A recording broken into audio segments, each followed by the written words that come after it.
Comienzan las clases y uno de los miedos o preocupaciones que tienen los padres es, bueno, cómo proteger y prevenir lo que es el acoso en Internet de sus hijos. Y es por eso que vamos a recibir al psicólogo y experto en lo que es redes sociales e Internet. Roberto Baragar, ¿cómo está? Buen mediodía. Muchas gracias por la invitación. Tema complicado, complejo. Sí, criar hijos es complejo, ¿no? Criar hijos con redes es un poquito más complejo porque no tenemos mucha noción, digamos, los vieja escuela, los que crecimos en la vereda y en la calle, en el cara a cara, no tenemos muchas herramientas vividas, ¿no? Que eso siempre te da un plus para entender estas cosas.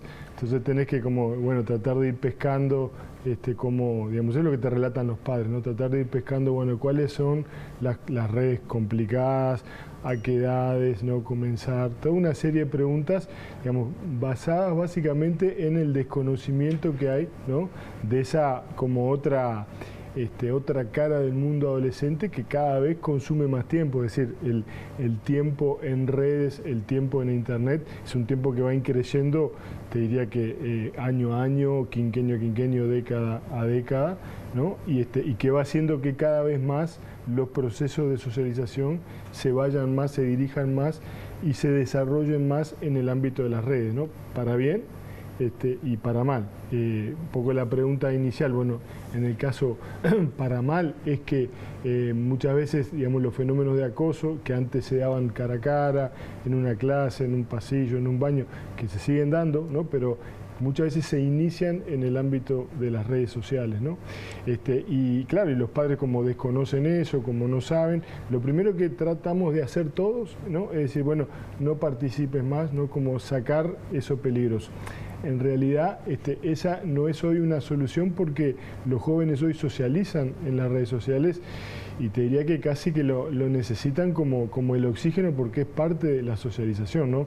Lo que uno tiene que entender es, digamos, que en esos procesos de socialización se vierten características personales, características grupales, características también generacionales que hacen que uno de repente, igual que pasaba antes, no esté al tanto de lo que está sucediendo, pero sí puede tener el correlato en cómo están nuestros hijos, ¿no? Y ese es el termómetro principal. Para saber que están bien, para saber que están más o menos, o para saber que están mal, que es por acoso o que es por otra cosa. Es decir, cuando uno ve que hay cambios de conducta, que hay cambios de hábitos, ¿no? Que hay un mayor nerviosismo, que hay una tendencia, por ejemplo, en el caso del ciberacoso, a estar prácticamente pendientes 24/7 de lo que sucede acá, pero no con disfrute, sino con, ese estado de nerviosismo, de ansiedad. Porque vos imaginate que, lo que yo siempre digo, un acoso cara a cara era visible por un número acotado de personas, ¿no? Un acoso en el ámbito de las redes es multitudinario, ¿no? La audiencia termina siendo, incluso puede llegar a ser, en el peor de los casos, mundial, ¿no? Es decir, todo el mundo puede verlo. Entonces, para un chico, para una chica y su identidad, aparte de su identidad, se juega en las redes, saber que está pasando algo, ¿no? Que están diciendo algo de él o de ella, que le están haciendo una broma de mal gusto, que se están burlando, ¿no? Es una situación realmente de enorme tensión que cambia. En general, los jóvenes en toda la historia hemos tratado, ¿no? De solucionarlo nosotros, ¿no? Es decir, no humillarnos contando lo que nos está pasando, lo cual en la primera parte es bueno, en la segunda es malo, porque cuando el joven se lo cuenta a un adulto, las posibilidades de que empeore se minimizan enormemente y las posibilidades de mejora son del orden del 70%. Es decir, los chiquilines que nos están mirando, aunque le parezca que no le van a entender, aunque le parezca que los padres son viejos, que no entienden, que son de otra época, cuéntenle porque capaz que no saben de TikTok, capaz que no saben de Instagram, pero sí saben, digamos, de cómo ayudarlos a protegerlos y organizarlos en la manera, digamos, de defenderse en este mundo. Hablabas de TikTok e Instagram, ¿son las dos redes? Sí, la red donde suceden más, donde suceden esas cosas. También podemos agregar Twitter, podemos agregar, digamos, también WhatsApp, podemos agregar Telegram. Es decir, podemos agregar, pero Instagram es hoy como una de las grandes cartas de presentación de los chiquilines, ¿no? Y además está eso aspiracional, están también las cuentas, digamos, que no son las cuentas oficiales de los chiquilines, a través de las cuales muchas veces también se ataca a los otros, ¿no? Claro. Digamos, hay muchos ámbitos por los cuales se pueden dar. ¿Qué se recomienda a los padres? ¿Que tengan cuentas limitadas, que no las tengan abiertas? Yo te diría, cuando son niños, antes de la pubertad, no hay ninguna necesidad que las cuentas sean abiertas, no hay ninguna. Es decir, las cuentas deberían ser privadas. Ya en la adolescencia está bien que se vayan abriendo, ¿no? A sabiendas de que una vez que uno se expone, una vez que uno se muestra, digamos, uno está sujeto a las alabanzas y a las críticas, a los halagos, ¿no? Y a los detractores, ¿no? Entonces, ahí es donde uno tiene que acompañarlos a los jóvenes. Cuanto más chicos son, más difícil es de repente tolerar eso, poder bancar eso. Cuanto más grandes son, más herramientas tienen. Pero sobre todo sentirnos que ellos pueden contar con nosotros, ¿no? Que por más que pasen las redes no es otro universo, no es un universo paralelo, forma parte de la realidad. Poder hacer tema de eso es importante, no para controlar, sino para saber, digamos, en qué están, qué es lo que sucede. Es decir, básicamente te diría, es estar cerca de los chiquilines, tener buen nivel de comunicación y tener sobre todo un diálogo de ida y vuelta para poder acompañarlos, guiarlos en algunas cosas y estar cuando las cosas no salen bien. Mira, por ejemplo, yo tengo 38 años. Mi primer celular fue en el liceo. Hoy es en la escuela. Hoy comienza a finales de la escuela y cada año va bajando, casi que no cada año, pero cada 2 o 3 años va bajando un nivelcito. Es decir, hoy me decía un papá, chiquilines de cuarto año, ya la gran mayoría, escuela pública, tienen celular, ¿no? ¿Es recomendable eso? Bueno, es decir, el tema es que cuando son chicos tienen menos posibilidades, digamos, de manejarlo adecuadamente, ¿no? Entonces, en muchos casos no va a pasar nada, en muchos casos hasta es necesario, pero por necesidad real, digamos, están solos, tienen que comunicarse, pero en muchos casos no hay necesidad y es solamente, digamos, porque todos tienen, ¿no? Y porque todos tienen y empiezan a generar esas conductas. Eso lo hablamos, digamos, en producción hoy temprano de mañana, de sentirse que pertenecen a un grupo, ¿no? No excluidos. Sí, porque de que no viven en una burbuja. También es cierto, ¿no? Entonces, siempre, vos decías 38, yo tengo 55. Cuando yo tenía 18 recién ahí se empezaba a dar celulares, o sea que en 17 años que nos diferencia bajó, ¿no?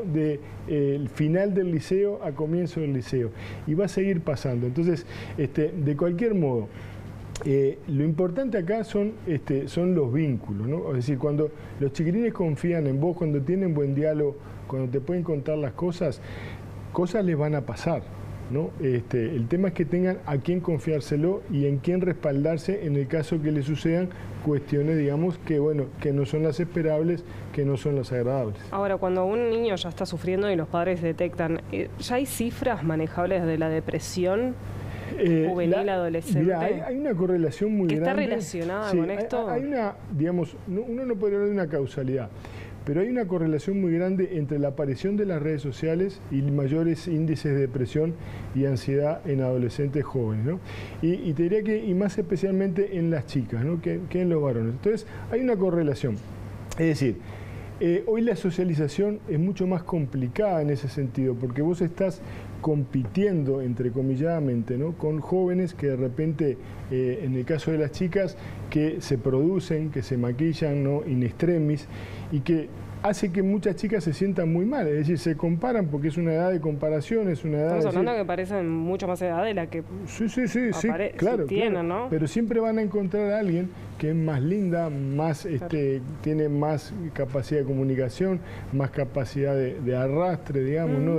Entonces, hoy se vive en un mundo donde es como si vos fueras a jugar al fútbol, digamos, y cada vez que fueras a jugar a la canchita del barrio estuviera Messi, ¿no? Es decir, bueno, vas a perderla, o sea, es difícil que gane, ¿no? Esto es más o menos lo mismo, ¿no? Es decir, hay una comparación que hace que sea más difícil la socialización para las jóvenes, que haya una presión mucho mayor por la belleza, ¿no? Por ser populares, y todo eso ejerce una presión y hace que muchas veces la autoestima se disminuya. Por eso los padres es importante que estemos ahí apuntalando, ¿no? Haciéndolas sentir bien consigo mismas, consigo mismos, cómo están, cómo son, ¿no? Y no como en ese aspiracional que las redes nos muestran de cómo debería ser, porque eso de alguna forma no es una competencia leal, pero es la socialización a la que hoy están expuestos nuestros jóvenes. Balaguer, bien breve, más allá de los padres y los jóvenes que toman recaudos, las instituciones educativas, ¿tienen herramientas como para poder detectar este tipo de acoso? Cada vez más lo tratan como temas de la comunidad educativa. Antes se hablaba que eso pasó en las redes, pasó afuera, ¿no? Hoy se sabe que las redes forman parte de la comunidad educativa, entonces los directores, las directoras también lo incluyen eso, ¿no? Y eso creo que está bueno porque le da visibilidad al mundo de las redes, no lo deja afuera, lo hace partícipe y se entiende que la comunidad tiene maneras de presentación material, presencial, pero también virtual, y que en ambos casos son cosas que atañen a los grupos, a las familias, a las comunidades. Entonces, porque si no es como decir, bueno, se pelearon en la esquina, pero tenían uniforme, ¿no? Que eran viejas chicanas que antes se decía, o tenía la túnica. Bueno, no importa, forman parte de la comunidad. Si fue en Instagram, si fue en el baño, si fue en la clase de química, lo que importa es que forman parte de la comunidad. Y de alguna manera tenemos que hacernos cargo porque las instituciones educativas son el lugar clave para enseñar a manejarse en el mundo y a convivir con nosotros. Muchas gracias, Balaguer. Un gusto.